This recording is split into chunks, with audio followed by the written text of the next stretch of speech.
কামাত হোসেন, নারায়ণগঞ্জ জেলা বিএনপির সংগ্রামী সাধারণ সম্পাদক খোকন, নারায়ণগঞ্জ মহানগর বিএনপির সংগ্রামী আহ্বায়ক সদস্য সচিব আবু আল ইউসুফ খান টিপু, অন্যান্য সংগ্রামী নেতৃবৃন্দ, উপস্থিত ভাই এবং বন্ধুগণ,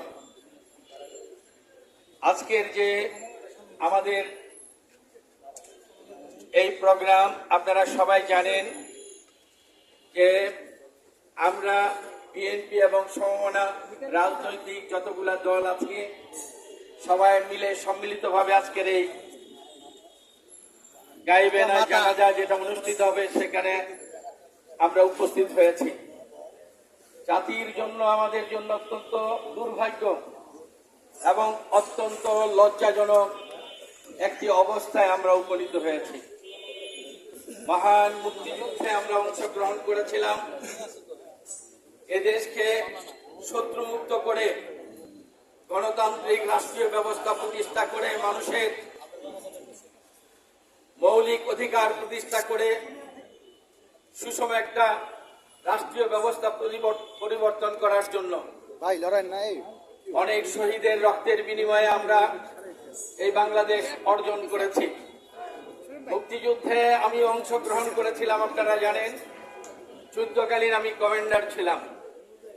আমরা যখন যুদ্ধে অংশগ্রহণ করি তখন আমাদের একমাত্র লক্ষ্য এবং উদ্দেশ্য ছিল দেশ মাতৃকার কিভাবে শত্রুমুক্ত করে দেশের মানুষের জন্য স্বাধীনতা সার্বভৌমত্ব এনে দেব। সেই দিন আমাদের মাথায় কোনো চিন্তা ছিল না, আমাদের জন্য কোনো স্বার্থের কথা, আমরা রাষ্ট্রীয়ভাবে কোনো সুখ সুবিধা ভোগ করব সেই ধরনের কোনো মানসিকতা আমাদের ছিল না। কারণ সেই আন্দোলন, সেই যে মুক্তিযুদ্ধ, সেটা ছিল অনিশ্চিত। আমরা জিততেও পারি, নাও জিততে পারি। একটা সুশিক্ষিত প্রশিক্ষিত সেনাবাহিনীর সাথে আমরা ছাত্র অবস্থায়, ছাত্র শ্রমিক কৃষক জনতা যারা আমরা কোনোদিন হাতে লাঠি ধরি নাই, সেদিন আমরা অস্ত্রের প্রশিক্ষণ নিয়ে আমরা সেই সেনাবাহিনীর মোকাবেলা করেছি জীবনকে বাজি রেখে। আমাদের অনেকেই সেদিন শাহাদত বরণ করেছেন, আমরাও শাহাদত বরণ করতে পারতাম।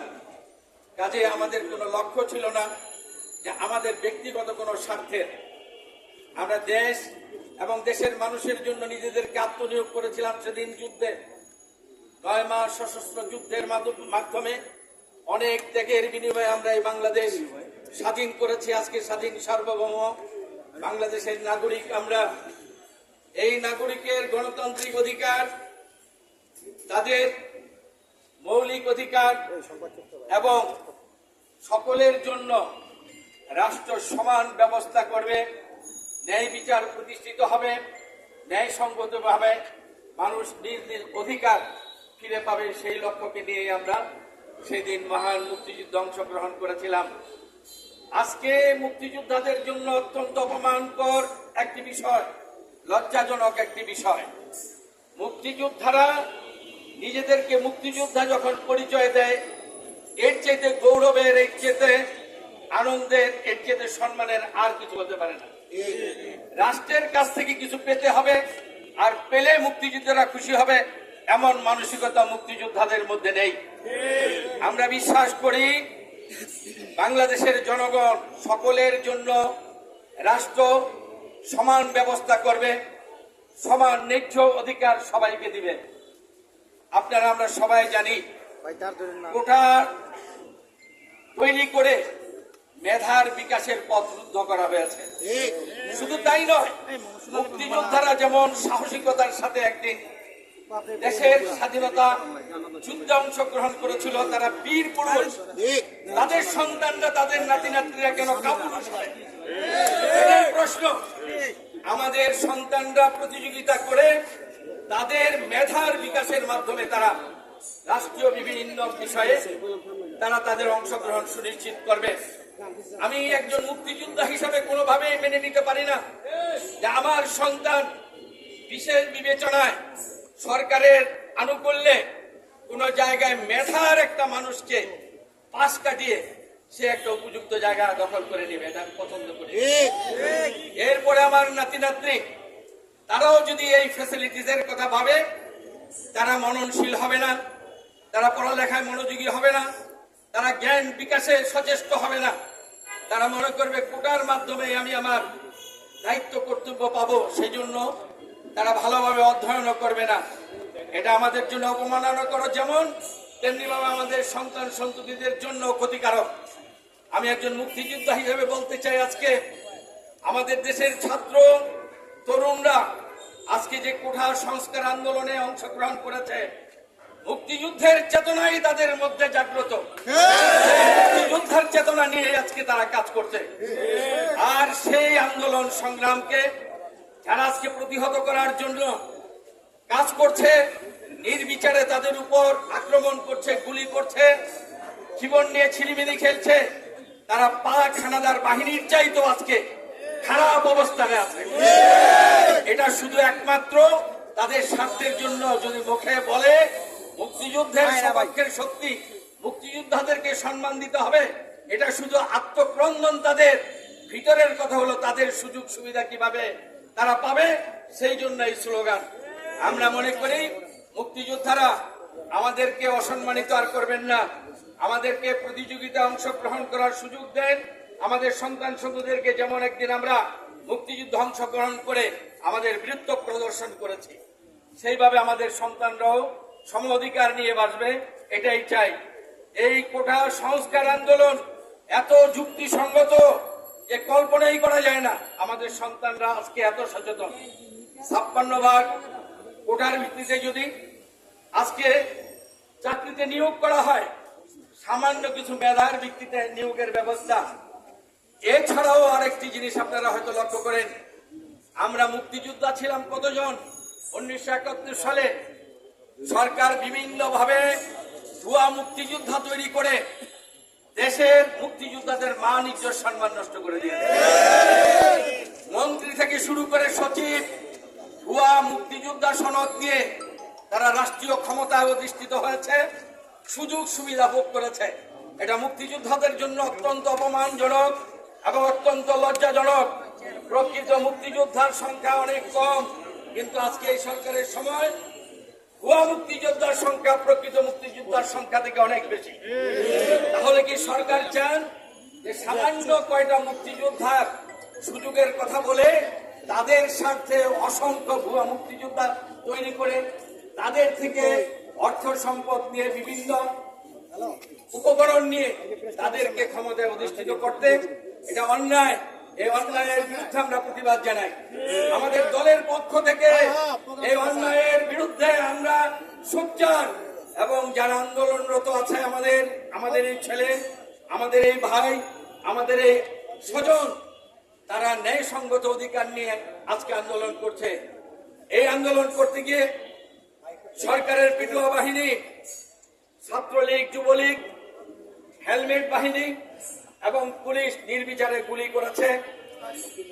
অনেকে আহত এবং অনেককে তারা শাহাদত বরণ করিয়েছে। এই নিন্দা করার ভাষা আমাদের জানা নাই।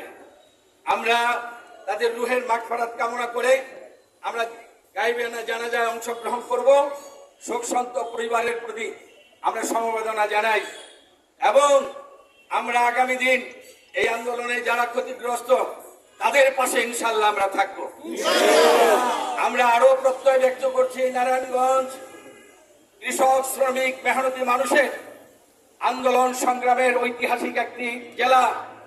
আমরা এই আন্দোলনে আমরা আছি, আমরা থাকবো। আমরা কারো রক্ত চক্ষুকে ভয় করি না, গোলা বারুদকে আমরা ভয় করি না, আমরা মিথ্যা মামলা এবং জেল হাজতকে ভয় করি না। আমরা ভালোবাসি আমাদের দেশকে, আমরা ভালোবাসি দেশের মানুষকে। কাজে আমাদের জীবন উৎসর্গ করতে চাই এ দেশের জন্য, এ দেশের মানুষের জন্য। ইনশাআল্লাহ আগামী দিন নারায়ণগঞ্জবাসী ঐক্যবদ্ধ থেকে যত রকম ন্যায়সঙ্গত অধিকার আন্দোলন আছে, আদায়ের আন্দোলন আছে, সেই আন্দোলনে আমরা ঐক্যবদ্ধভাবে থাকবো ইনশাআল্লাহ।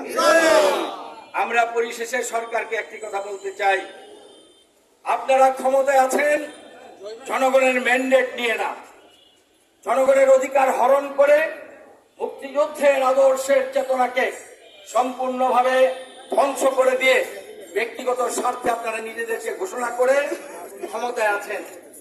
এই ক্ষমতার দাপট দেখান আপনারা শুধু জনগণের পয়সায় যারা চলে বিভিন্ন বাহিনী, পুলিশ, র্যাব, বিজেপি, অন্যান্য সংস্থা, তাদেরকে ব্যবহার করেন। যারা ট্যাক্স দিয়ে তাদেরকে চালায়, তাদের গণতান্ত্রিক অধিকার আদায়ের আন্দোলনের বিরুদ্ধে। এটা অন্যায়, এটা অবিচার। আপনারা কিন্তু ইতিহাসের আস্থা করে নিক্ষিপ্ত হবেন। ক্ষমতা চিরদিন থাকে না, মনে রাখতে হবে। ক্ষমতা চলে যাওয়ার পরে প্রকৃত ইতিহাস রচিত হয়। সেই ইতিহাসে আপনারা স্বৈর শাসকের এমন চূড়ায় থাকবেন যে আপনাদেরকে কেউ আর অতিক্রম করতে পারবে না। কাজে এখনো সাবধান হয়ে যান। এখনো জনগণের যে মৌলিক অধিকারের দাবি, এই দাবি মেনে নিয়ে পদত্যাগ করে আপনারা এই জাতির কলঙ্কের অধ্যায় থেকে জাতিকে মুক্ত করেন। মুক্তিযোদ্ধারা আজকে তিলে তিলে দগ্ধ হচ্ছে। আপনারা মুক্তিযোদ্ধাদের মান সম্মান উন্নতিত করছেন। বেশি বেশি মুক্তিযুদ্ধের কথা বলে, বেশি বেশি স্বাধীনতার সপক্ষের কথা বলে আজকে মুক্তিযোদ্ধাদেরকে ছোট করছেন। অধিকাংশ মানুষ মুখ ফিরিয়ে নিচ্ছে আপনাদের থেকে। আর এই কারণে মুক্তিযোদ্ধাদেরকেও অপমানিত করছেন। আমি তাই বলতে চাই, এখনো সময় আছে। আপনাদের সুবুদ্ধির উদয় হোক। এই ক্ষমতা অন্যায়ভাবে আটকিয়ে রেখেছেন, দেশ চালাতে পারছেন না। আপনারা নিজেরাই বলেন, আপনাদের পিয়ন চাপলাসি থেকে আরম্ভ করে মানুষ হাজার হাজার শত শত কোটি টাকা অর্থ উপার্জন করেছে অন্যায়ভাবে। এই ব্যাপারে একটি কথা বলে আমার বক্তব্য শেষ করব। এত বড় বড় চোর আপনারা তৈরি করেছেন। হয় আপনারা চোরের চুরি থেকে ভাগ নিয়েছেন, সেই কারণে চোর করেছেন। আর যদি বলেন না, আমরা চুরি থেকে ভাগ নেই নাই, চুরি হয়েছে আমরা দেখি নাই, আমরা বুঝতে পারি নাই, তাহলে মনে করতে হবে আপনাদেরকে আপনারা যোগ্য নন এই প্রশাসনে থাকা। যোগ্যতাকে হারিয়ে ফেলেছেন। দুইটার যেটাকে আপনি বেছে নেন, সেটাই আপনাকে বলবে ক্ষমতায় থাকার অধিকার আপনার নাই। এই ক্ষমতা ছেড়ে চলে যান। মহান মুক্তিযুদ্ধের মাধ্যমে অনেক ত্যাগের বিনিময়ে যে স্বাধীনতা আমরা অর্জন করেছি, এই স্বাধীনতার সুফল যাতে জনগণ ভোগ করে, তার জন্য এই আন্দোলনে আমরা আছি। বিএনপি সহ সমমনা যত দল আছে আন্দোলনে, সবার পক্ষ থেকে আমরা আবারও তীব্র নিন্দা জানাই। আমাদের ছাত্র, এদের উপর যেভাবে নির্যাতন করা হয়েছে, তাদেরকে হত্যা করা হয়েছে, এর তীব্র নিন্দা জানাই। এবং যারা করেছে তাদের বিরুদ্ধে ইনশাল্লাহ একদিন এদেশের জনগণ প্রতিশোধ দেবে, জনগণ বিচার করবে। সবাইকে সেই দিনের প্রত্যাশা নিয়ে ঐক্যবদ্ধ হয়ে আন্দোলনে অংশগ্রহণ করার আহ্বান জানাচ্ছি। এবং যারা শাহাদাত বরণ করেছেন তাদের রুহের মাগফিরাত কামনা করে এখন জানাজা হবে। এই জানাজায় আপনারা আমরা সবাই অংশগ্রহণ করব, এই আহ্বান জানিয়ে